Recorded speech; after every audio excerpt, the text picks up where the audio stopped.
ਦਰਸ਼ਕੋ break ਤੋਂ ਬਾਅਦ ਤੁਹਾਡਾ ਬਹੁਤ-ਬਹੁਤ ਸਵਾਗਤ ਹੈ ਜੀ ਡਾਕਟਰ ਸਾਹਿਬ। ਇਸ ਤੋਂ ਪਹਿਲਾਂ ਕਿ ਆਪਾਂ ਅਗਲੇ ਇਸ਼ੂ ਬਾਰੇ ਗੱਲਬਾਤ ਕਰੀਏ, ਅਸੀਂ ਆਪਣੇ ਦਰਸ਼ਕਾਂ ਨੂੰ ਦੱਸ ਦੇਣਾ ਚਾਹੁੰਦੇ ਹਾਂ ਕਿ ਉਹ TV 84 ਨੂੰ ਦੇਖ ਸਕਦੇ ਨੇ roku, ਜਾਦੂ ਬਾਕਸ, ਬੈਲ 5 ਕੈਨੇਡਾ, ਫੇਸਬੁੱਕ, ਸਪੈਕਟਰਮ,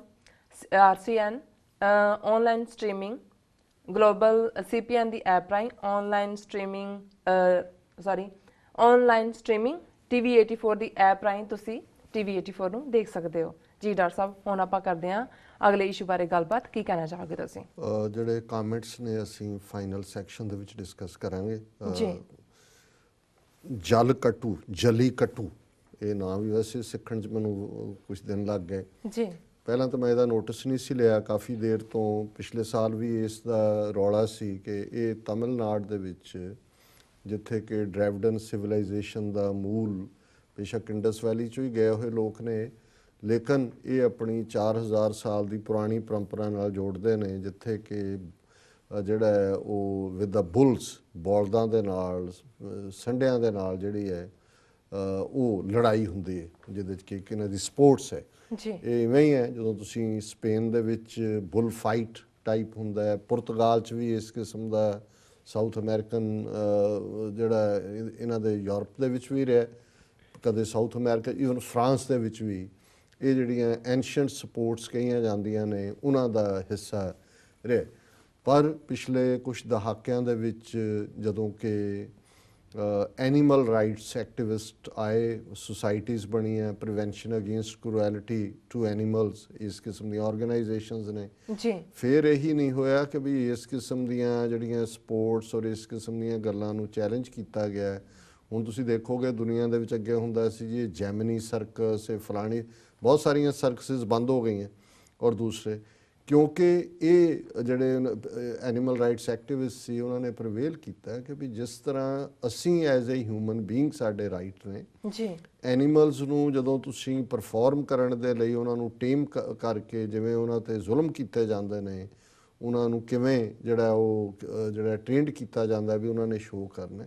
ਕਿ ਵੀ ਇਹ ਤੁਸੀਂ ਉਹਨਾਂ ਦੀ ਵਿਲ ਦੇ ਅਗੇਂਸਟ ਕਰਦੇ ਹੋ, ਉਹਨਾਂ 'ਤੇ ਜ਼ੁਲਮ ਕਰਦੇ ਹੋ। ਨਤੀਜੇ ਦੇ ਤੌਰ 'ਤੇ ਇਹ ਜਿਹੜਾ ਪਾਰਟ ਹੈ ਬਹੁਤ ਸਾਰੀਆਂ ਥਾਵਾਂ 'ਤੇ, ਔਰ ਜਿਹੜੇ ਇਹਨਾਂ ਦੇ ਬੜੇ ਜ਼ੀਲ ਵਾਲੇ ਹੁੰਦੇ ਨੇ ਜਿਹੜੇ ਐਕਟਿਵਿਸਟ ਨੇ ਇਹਨਾਂ ਦੇ prevention against cruelty to animals ਆਰਗੇਨਾਈਜੇਸ਼ਨਾਂ ਦੇ, ਕਈ ਸ਼ਾਪਿੰਗ ਮਾਲਸ ਦੇ ਵਿੱਚ ਹੁਣ ਤੁਹਾਡੇ ਬਹੁਤ ਸਾਰੇ ਜਿਹੜੇ ਪਰਸ ਹੁੰਦੇ ਨੇ ਲੇਡੀਜ਼ ਦੇ ਜਾਂ ਫਰ ਵਾਲੇ ਕੋਟ ਹੁੰਦੇ ਨੇ, ਇਹ ਸਾਰੇ ਹੀ ਕੋਈ ਜਾਨਵਰਾਂ ਦੀ ਖੱਲ ਤੋਂ ਬਣਿਆ, ਕੋਈ ਕਿਸੇ ਦੀ ਉਹਨੂੰ ਤੋਂ, ਉਹ ਸਾਰੇ ਕਈ ਵਾਰੀ ਖੋਹਣ ਲੱਗ ਜਾਂਦੀਆਂ ਨੇ ਬੀਬੀਆਂ ਆ ਕੇ ਕਿ ਵੀ ਇਹ ਕੀ ਹੈ, ਉਹ ਕੀ ਹੈ, ਕਿ ਵੀ ਇਹ ਬਿਲਕੁਲ ਨਹੀਂ ਕਿ ਵੀ ਤੁਹਾਨੂੰ ਇਹ ਮਾਰ ਕੇ ਜਾਨਵਰਾਂ ਨੂੰ ਜਿਹੜਾ ਹੈ ਇਹ ਜਿਵੇਂ ਗੈਂਡਾ ਜਾਂ ਦੂਜੇ ਤੀਜੇ ਬਹੁਤ ਸਾਰੇ ਜਿਹੜੇ ਨੇ, ਈਵਨ ਸਨੇਕ ਸਕਿਨ ਵੀ। ਸੋ ਕੁੱਲ ਮਿਲਾ ਕੇ ਇਹ ਇੱਕ ਚੰਗੀ ਮੂਵਮੈਂਟ ਮੈਂ ਇਹਨੂੰ ਸਮਝਦਾ ਹਾਂ ਕਿ ਵੀ ਜੇ ਇਹਦੀਆਂ ਇੱਕ ਲਿਮਿਟਸ ਹੁੰਦੀਆਂ ਨੇ, ਔਰ ਇਹਦੇ 'ਚ ਕੋਈ ਸ਼ੱਕ ਨਹੀਂ ਹੈ ਕਿ ਵੀ ਇਹ ਜਿਹੜਾ ਪਾਰਟ ਸੀ ਭਾਰਤ ਦੇ ਵਿੱਚ ਵੀ ਇਸ ਮੁੱਦੇ ਦੇ ਉੱਤੇ ਕੰਮ ਹੋਇਆ ਬਹੁਤ ਸਾਰਾ, ਜਿਹੜਾ ਹੈ ਇਸ ਦੇ ਉੱਤੇ ਫਿਰ ਕਾਨੂੰਨੀ ਰੋਕ ਵੀ ਲੱਗੀ, ਔਰ ਸੁਪਰੀਮ ਕੋਰਟ ਤੱਕ ਇਹ ਕੇਸ ਕਾਫੀ ਦੇਰ, ਅੱਜ ਤੋਂ 2-3 ਸਾਲ ਪਹਿਲਾਂ ਉਹਨਾਂ ਨੇ ਡਿਸੀਜਨ ਦਿੱਤਾ ਕਿ ਵੀ ਨਹੀਂ, ਇਹ ਜਿਹੜਾ ਬੁੱਲ ਫਾਈਟ ਹੈ ਇਹ, ਔਰ ਹੁੰਦਾ ਕਈ ਵਾਰੀ ਕੀ ਹੈ ਵੀ ਜਿਹੜੇ ਬੁੱਲਸ ਵੀ ਉੱਥੇ ਲੜਨ ਦੇ ਲਈ, ਇੱਕ ਤਾਂ ਬੁੱਲਸ ਨਾਲ ਲੜਾਈ ਹੁੰਦੀ, ਇੱਕ ਬੁੱਲ ਨਾਲ ਬੰਦਾ ਲੜਦਾ ਜੀ, ਫਿਰ ਦੂਸਰਾ ਜਿਹੜਾ ਜਿਵੇਂ ਕਿਲ੍ਹਾ ਰਾਏਕੋਟ ਦੀਆਂ ਖੇਡਾਂ ਨੇ, ਇਹਨਾਂ ਦੇ ਵਿੱਚ ਵੀ ਬੁੱਲਸ ਦੇ ਨਾਲ ਇਸ ਕਿਸਮ ਦਾ ਰਿਹਾ। ਸੋ ਉਹਨਾਂ ਨੇ ਜਦੋਂ ਇਹਨਾਂ ਬੁੱਲਸ ਨੂੰ, ਬਲਦਾਂ ਨੂੰ ਤਿਆਰ ਕੀਤਾ ਜਾਂਦਾ ਹੈ, ਉਹਨਾਂ ਨੂੰ ਸ਼ਰਾਬ, ਡਰੱਗਸ, ਬਹੁਤ ਸਾਰਾ ਐਸਾ ਕੁਛ ਦੇ ਨਾਲ ਟ੍ਰੇਨਡ ਕੀਤਾ ਜਾਂਦਾ ਹੈ, ਔਰ ਕਈ ਵਾਰੀ ਕੁਛ ਘਟਨਾਵਾਂ ਇੱਦਾਂ ਦੀਆਂ ਵੀ ਹੋਈਆਂ ਕਿ ਵੀ ਉਹ ਸ਼ਰਾਬ 'ਚ ਜਦੋਂ ਹੁੰਦੇ ਨੇ ਜਾਂ ਦੂਜੇ ਹੈ ਅਤੇ ਉਹ ਬਜਾਏ ਉੱਧਰ ਨੂੰ ਜਾਣ ਦੇ ਪੁੱਠੇ ਦੌੜ ਪਏ, ਲੋਕਾਂ ਦੇ ਉੱਤੇ ਚੜ੍ਹ ਗਏ, ਉਹਨਾਂ ਦਾ ਨੁਕਸਾਨ ਕਰਤਾ, ਜਾਂ ਬੁੱਲ ਫਾਈਟ 'ਚ ਬੰਦੇ ਵੀ ਮਰ ਜਾਂਦੇ ਨੇ। ਸੋ ਕੁੱਲ ਮਿਲਾ ਕੇ ਸੁਪਰੀਮ ਕੋਰਟ ਨੇ ਇਹਦੇ ਉੱਤੇ ਪਾਬੰਦੀ ਲਾ ਦਿੱਤੀ ਸੀ 2-3 ਸਾਲ ਪਹਿਲਾਂ ਕਿ ਵੀ ਇਹ ਜਿਹੜੀਆਂ ਨੇ ਆਹ ਕੰਡੀਸ਼ਨਸ ਜਿਹੜੀਆਂ ਨੇ ਜੇ ਫੁੱਲਫਿਲ ਹੁੰਦੀਆਂ ਨੇ ਤਾਂ ਇਸ ਤੁਸੀਂ ਪਾਰਟ 'ਚ, ਔਰ ਰਾਏਪੁਰ ਦੀਆਂ ਖੇਡਾਂ 'ਚ ਵੀ ਇਹਦੇ ਉੱਤੇ ਪਾਬੰਦੀ ਰਹੀ ਜੀ, ਲੇਕਿਨ ਉੱਥੇ ਬਰਾਬਰ ਜਾਰੀ ਰਿਹਾ। ਹੁਣ ਇਸ ਵਾਰ ਸੁਪਰੀਮ ਕੋਰਟ ਨੇ ਸਖਤ ਆਰਡਰ ਕੱਢ ਦਿੱਤਾ ਹੈ, ਉਹਨਾਂ ਨੇ ਕਿਹਾ ਜੀ ਬਲੈਂਕਟ ਬੈਨ ਜਿਹਨੂੰ ਕਹਿੰਦੇ ਨੇ, ਜਾਂ ਬਲੈਂਕ ਬੈਨ ਕੀ ਸ਼ਬਦ ਹੈ, ਕਿ ਬਲੈਂਕਟ ਬੈਨ ਕਿ ਵੀ ਬਿਲਕੁਲ ਨਹੀਂ ਹੋਏਗਾ ਜੀ। ਹੁਣ ਮੈਂ ਜਦੋਂ, ਹਾਲਾਂਕਿ ਕੋਈ ਇਹ ਨਹੀਂ ਹੈ ਕਿ ਮੈਂ ਕੋਈ ਐਨੀਮਲ ਰਾਈਟ ਐਕਟਿਵਿਸਟ ਦੇ ਤੌਰ 'ਤੇ ਕੋਈ ਉਹਨਾਂ ਦਾ ਸਪੋਕਸ ਪਰਸਨ ਬਣ ਗਿਆ, ਕਿਉਂਕਿ ਮੈਨੂੰ ਲੱਗਦਾ ਵੀ ਅਜੇ ਉਹ ਗੁਰਿਲਾ ਬੀਬੀ ਦਾ ਕਰਕੇ ਹਟਿਆ। ਉਹਨਾਂ ਨੇ ਕਹਿਣਾ ਜੀ ਹੁਣ ਇਹ ਬੰਦਿਆਂ ਦੇ ਨਾਲ ਨਾਲ ਐਨੀਮਲਸ ਦੇ ਰਾਈਟਸ ਦੀ ਵੀ ਗੱਲ ਕਰਦੇ ਨੇ ਜੀ। ਸਰਟਨਲੀ ਅਸੀਂ ਜਿਹੜਾ ਜਦੋਂ ਅਸੀਂ ਨੇਚਰ ਦੀ ਗੱਲ ਕਰਦੇ ਹਾਂ, ਕੋਐਗਜ਼ਿਸਟੈਂਸ ਦੀ ਗੱਲ ਕਰਦੇ ਹਾਂ, ਤਾਂ ਸਮ ਕਰੂਐਲਿਟੀ ਕਿਤੇ ਵੀ ਜਿਹੜਾ ਜ਼ੁਲਮ ਪਸ਼ੂਆਂ ਤੇ ਹੁੰਦਾ ਹੈ, ਪਸ਼ੂਆਂ ਤੇ ਕਰਦੇ ਨੇ, ਬੰਦਿਆਂ ਦਾ ਵੀ ਫਿਰ ਉਹੀ ਕਰ। ਜਿਹੜੀ ਇਹ ਕੰਪੈਸ਼ਨ ਹੈ ਜਾਂ ਦਇਆ ਹੈ, ਦਇਆ ਜਾਣੇ ਜੀ ਕੀ, ਉਹਦੇ 'ਚ ਸਭ ਕੁਝ ਹੀ ਆ ਜਾਂਦਾ ਜੀ। ਹੁਣ ਪਰ ਮੈਂ ਇਹਨੂੰ ਇਸ ਲਈ ਨਹੀਂ ਪਿਕ ਕੀਤਾ ਕਿ ਵੀ ਮੈਂ ਇਸ ਇਸ਼ੂ ਤੋਂ ਇਹਨੂੰ ਦੇਖਦਾ ਹੈ, ਇਹ ਵੀ ਇੱਕ ਆਪਣਾ ਇਸ਼ੂ ਹੈ। ਪਰ ਮੈਨੂੰ ਕਈ ਵਾਰੀ ਲੱਗਦਾ ਹੁੰਦਾ ਵੀ ਮੇਨਕਾ ਗਾਂਧੀ ਵਰਗੀ ਜਿਹੜੀ ਉੱਥੇ ਸਭ ਤੋਂ ਵੱਡੀ ਐਨੀਮਲ ਰਾਈਟਸ ਦੀ ਬਣੀ ਹੁੰਦੀ ਹੈ, ਉੱਥੋਂ ਯੂਪੀ 'ਚੋਂ ਸਿੱਖ ਹਲਕੇ 'ਚੋਂ ਚੁਣ ਕੇ ਆਉਂਦੀ ਹੈ, ਉਹਨੂੰ ਕਦੇ ਨਵੰਬਰ 84 ਨਜ਼ਰ ਨਹੀਂ ਆਇਆ ਕਿ ਵੀ ਉੱਥੇ ਜਾ ਕੇ ਜਿਹੜੀਆਂ ਹਜ਼ਾਰਾਂ ਵਿਡੋਜ਼ ਨੇ, ਵਿਡੋਜ਼ ਕਾਲੋਨੀਜ਼, ਉਹਨਾਂ ਦੇ ਨਾਲ ਇਨਸਾਨੀ ਦਰਦ ਤਾਂ ਵੰਡਾਲ ਹੈ। ਉਹ ਤੁਰੀ ਹੁੰਦੀ ਹੈ ਕਿ ਜੀ ਬਾਂਦਰ ਨੂੰ ਜਿਹੜਾ ਹੈ ਉਹ ਕਿਉਂ ਮਦਾਰੀ ਜਿਹੜਾ ਨਚਾ ਰਿਹਾ ਹੈ, ਬਾਂਦਰ ਤੇ ਜ਼ੁਲਮ ਹੋ ਰਿਹਾ। ਸੋ ਕਈ ਵਾਰੀ ਇਹਨਾਂ ਦਾ ਵੀ ਇੱਕ ਐਕਸਟ੍ਰੀਮ ਹੈ ਜਿਹਨੂੰ ਮੈਂ ਸਮਝਦਾ ਵੀ ਮੈਂ ਐਂਡੋਰਸ ਨਹੀਂ ਕਰਦਾ। ਬਟ ਹੁਣ ਜਦੋਂ ਸੁਪਰੀਮ ਕੋਰਟ ਨੇ ਬਲੈਂਕਟ ਬੈਨ ਲਾ ਦਿੱਤਾ ਵੀ ਹੋ ਨਹੀਂ ਸਕਦਾ, ਤਮਿਲਨਾਡੂ ਦੇ ਵਿੱਚ ਜਿਹੜੇ ਨੇ ਲੋਕ ਖੜੇ ਹੋ ਗਏ ਔਰ ਸਟੂਡੈਂਟਸ, ਪ੍ਰੋਫੈਸਰਸ, ਇੰਟੈਲੈਕਚੁਅਲ, ਫਿਲਮੀ actors, even AR Rahman music ਵਾਲਾ ਬੰਦਾ ਜਿਹਨੇ ਆਸਕਰ ਮਿਲਿਆ ਹੋਇਆ ਜਿਹਨੂੰ ਉਸ ਦੇ ਮਿਊਜ਼ਿਕ ਦੇ ਲਈ, ਔਰ ਦੂਸਰਾ ਉਹਨੇ ਵੀ ਵਰਤ ਰੱਖ ਲਿਆ। ਦੂਜਾ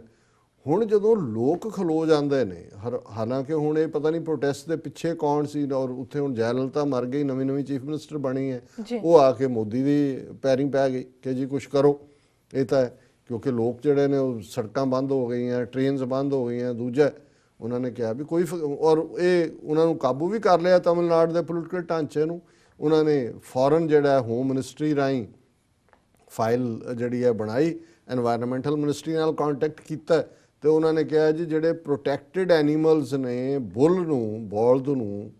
ਉਸ ਦੀ ਲਿਸਟ 'ਚੋਂ ਕੱਢ ਦਿੱਤਾ ਔਰ ਹੁਣ ਉਹ ਫਾਈਲ ਜਿਹੜੀ ਅੱਜ ਉਹ ਚਲੀ ਜਾਏਗੀ ਔਰ ਉਹ ਜਿਹੜੀ ਉਹਨਾਂ ਦੀ ਸਪੋਰਟ ਹੈ ਉਹ ਹੋਏਗੀ ਉਵੇਂ ਹੀ ਜਿਹੜੀ ਇਹਦੇ ਬਾਵਜੂਦ ਕਿ ਸੁਪਰੀਮ ਕੋਰਟ ਦੇ ਬਲੈਂਕਟ ਬੈਨ ਲੱਗਣ ਦੇ ਬਾਵਜੂਦ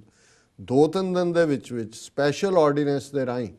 ਜਿਹੜਾ ਉਹਨਾਂ ਨੂੰ ਆਫ ਦਾ ਹੁੱਕ ਕਰ ਦਿੱਤਾ। ਹੁਣ ਮੇਰਾ ਸਵਾਲ ਇਹ ਹੈ ਕਿ ਵੀ ਸਾਡਾ ਪਾਣੀ ਜਿਹੜਾ ਹੈ ਉਹ ਅੱਧਿਓਂ ਜ਼ਿਆਦਾ ਪਹਿਲਾਂ ਲੁੱਟਿਆ ਹੋਇਆ ਤੇ ਰਹਿੰਦਾ। ਉਹਨਾਂ ਨੇ ਸਤਲੁਜ ਯਮੁਨਾ ਲਿੰਕ ਨਹਿਰ ਰਾਹੀਂ ਅਸੀਂ ਡਿਸਕਸ ਕੀਤਾ ਸੀ ਕਿ ਵੀ ਕਿਉਂ ਜਿਹਾ ਨਾਦਰਸ਼ਾਹੀ ਹੁਕਮ ਸੁਪਰੀਮ ਕੋਰਟ ਨੇ ਸੁਣਾਣਾ, ਜਦੋਂ ਕਿ 15 ਫਰਵਰੀ ਨੂੰ ਉਹਨਾਂ ਨੇ ਪਹਿਲੇ ਉਹਨਾਂ ਨੇ ਸੁਣਾ ਦਿੱਤਾ। ਉਹਨਾਂ ਨੇ ਕਿਹਾ ਜੀ ਅਸੀਂ ਵਿਲ ਮੇਕ ਸ਼ੋਰ ਕਿ ਪੰਜਾਬ ਜਿਹੜਾ ਆਪਣੇ ਹਿੱਸੇ ਦਾ ਪਾਣੀ ਜਿਹੜਾ ਹਰਿਆਣੇ ਦੇ ਹਿੱਸੇ ਦਾ ਉਹਨੂੰ ਦੇ, ਅਸੀਂ ਉਹਨੂੰ ਇੰਪਲੀਮੈਂਟ ਕਰਾਵਾਂਗੇ। ਇਹ you can't run away from the responsibility. So ਸਾਨੂੰ ਇਹ ਲੱਗਦਾ ਵੀ ਜਿਹੜੀ ਵੀ ਸਰਕਾਰ ਪੰਜਾਬ ਦੇ ਵਿੱਚ ਆਉਣੀ ਹੈ, ਉਹਨਾਂ ਨੇ ਅਲਟੀਮੇਟਲੀ ਉਹ ਸੁਪਰੀਮ ਕੋਰਟ ਦੇ ਆਰਡਰ ਥੱਲੇ ਜੀ judiciary is the final thing ਔਰ ਅਸੀਂ ਕੁਛ ਨਹੀਂ ਕਰ। ਹੁਣ ਇਹ ਇੱਕ ਪ੍ਰੈਸੀਡੈਂਟ ਸੈੱਟ ਸਾਡੇ ਸਾਹਮਣੇ ਹੋਇਆ ਹੈ ਕਿ ਸੁਪਰੀਮ ਕੋਰਟ ਦੇ ਬਲੈਂਕਟ ਬੈਨ ਆਰਡਰ ਦੇ ਬਾਵਜੂਦ 3 ਦਿਨ ਦੇ ਵਿੱਚ ਸੈਂਟਰ ਨੇ ਆਰਡੀਨੈਂਸ ਜਾਰੀ ਕਰਕੇ ਤਮਿਲਨਾਡੂ ਦੇ ਸੁਪਰੀਮ ਕੋਰਟ ਦੀ ਆਰਡਰ ਨੂੰ ਜ਼ੀਰੋ ਕਰ ਦਿੱਤਾ ਹੈ ਔਰ ਉੱਥੇ ਉਹ ਫੈਸਟੀਵਲ ਜਿਹੜਾ ਹੈ ਜਲੀ ਕੱਟੂ ਇਹ ਹੋਣ ਜਾ ਰਿਹਾ। ਸੋ ਅਸੀਂ ਸਮਝਦੇ ਹਾਂ ਕਿ ਜੇ ਪੰਜਾਬ ਦੇ ਲੋਕਾਂ ਨੇ ਆਪਣਾ ਪਾਣੀ ਬਚਾਉਣਾ ਤੇ ਫਾਈਨਲੀ ਇਹੀ ਤਰੀਕਾ ਹੋਏਗਾ ਤਮਿਲਨਾਡੂ, ਪੰਜਾਬ ਨੂੰ ਬੰਦ ਕਰ ਦਿਓ ਬਿਲਕੁਲ। ਕੋਈ ਕਹੋ ਜੀ ਅਸੀਂ ਇੱਥੋਂ ਕਣਕ ਦਾ ਦਾਣਾ ਨਹੀਂ ਜਾਣ ਦੇਣਾ, ਅਸੀਂ ਪਾਣੀ ਦੀ ਬੂੰਦ ਨਹੀਂ ਜਾਣ ਦੇਣੀ, ਅਸੀਂ ਬਿਲਕੁਲ ਕੱਟ ਆਫ ਕਰ ਦਿਆਂਗੇ। ਇਹੀ ਇੱਕ ਤਰੀਕਾ। ਫਿਰ ਸੈਂਟਰ ਇਦਾਂ ਦਾ ਆਰਡੀਨੈਂਸ ਹੋ ਗਿਆ ਉਹਨੂੰ ਹੀ ਲਿਆ ਸਕਦੇ ਕਿ ਜੀ ਇਹਨੂੰ ਤੁਸੀਂ ਕਰ ਦਿਓ। ਸੁਪਰੀਮ ਕੋਰਟ ਕੋ ਕਾਨੂੰਨ ਬਣਾਉਂਦਾ ਤਾਂ ਨਹੀਂ ਹੈ ਜੀ। ਸੋ ਅਸੀਂ ਇਹ ਸਮਝਦੇ ਹਾਂ ਵੀ ਇਹ ਸਾਡੇ ਲਈ ਇੱਕ ਇੰਪੋਰਟੈਂਟ ਜਿਹਨੂੰ ਤੁਸੀਂ ਕਹਿੰਦੇ ਹੋ ਪ੍ਰੈਸੀਡੈਂਟ ਸੈੱਟ ਹੋ ਗਿਆ ਕਿ ਇਸ ਸਿਚੁਏਸ਼ਨ 'ਚ ਵੀ ਸੁਪਰੀਮ ਕੋਰਟ ਦੇ ਆਰਡਰ ਨੂੰ ਫਲਾਊਟ ਕੀਤਾ ਜਾ ਸਕਦਾ ਔਰ ਜਦੋਂ ਇੱਕ ਆਰਡੀਨੈਂਸ ਬਣ ਜਾਂਦਾ ਹੈ, ਆਰਡੀਨੈਂਸ ਇਹ ਇਵੈਂਟ ਹੋ ਜਾਏਗੀ 6 ਮਹੀਨੇ ਦੇ ਵਿੱਚ ਉਹਨੂੰ ਪਾਰਲੀਮੈਂਟ ਦੁਬਾਰਾ ਲਾਅ ਬਣਾ ਸਕਦੀ, ਕਿਉਂਕਿ ਜਿਹੜਾ ਵੀ ਆਰਡੀਨੈਂਸ ਹੈ ਉਹਨੂੰ ਦੁਬਾਰਾ ਜਿਹੜਾ ਵਿਦਿਨ 6 ਮੰਥਸ ਪਾਰਲੀਮੈਂਟ ਵੱਲੋਂ ਬਿੱਲ ਰੂਪ ਦੇ ਵਿੱਚ ਉਹਨੂੰ ਪਾਸ ਕਰਾਉਣਾ ਜ਼ਰੂਰੀ ਹੁੰਦਾ। ਸੋ ਕੁੱਲ ਮਿਲਾ ਕੇ ਜਲੀ ਕੱਟੀ ਨਾਲੋਂ ਮੈਨੂੰ ਜ਼ਿਆਦਾ ਇਹ ਸਾਰੇ ਚੋਂ ਨਿਕਲਿਆ ਕਿ ਇਹ ਇੱਕ ਵੇ ਹੈ ਕਿ ਅਸੀਂ ਆਪਣਾ ਪਾਣੀ ਬਚਾ ਸਕਦੇ। ਜੀ ਡਾਕਟਰ ਸਾਹਿਬ ਤੁਹਾਡਾ ਬਹੁਤ ਬਹੁਤ ਸ਼ੁਕਰੀਆ। ਇੱਥੇ ਲੈਂਦੇ ਹਾਂ ਬ੍ਰੇਕ। ਵਿਊਅਰਸ ਤੁਸੀਂ ਕਿਤੇ ਨਹੀਂ ਜਾਣਾ, ਮਿਲਦੇ ਹਾਂ ਛੋਟੇ ਜਿਹੇ ਵਕਫੇ ਤੋਂ ਬਾਅਦ।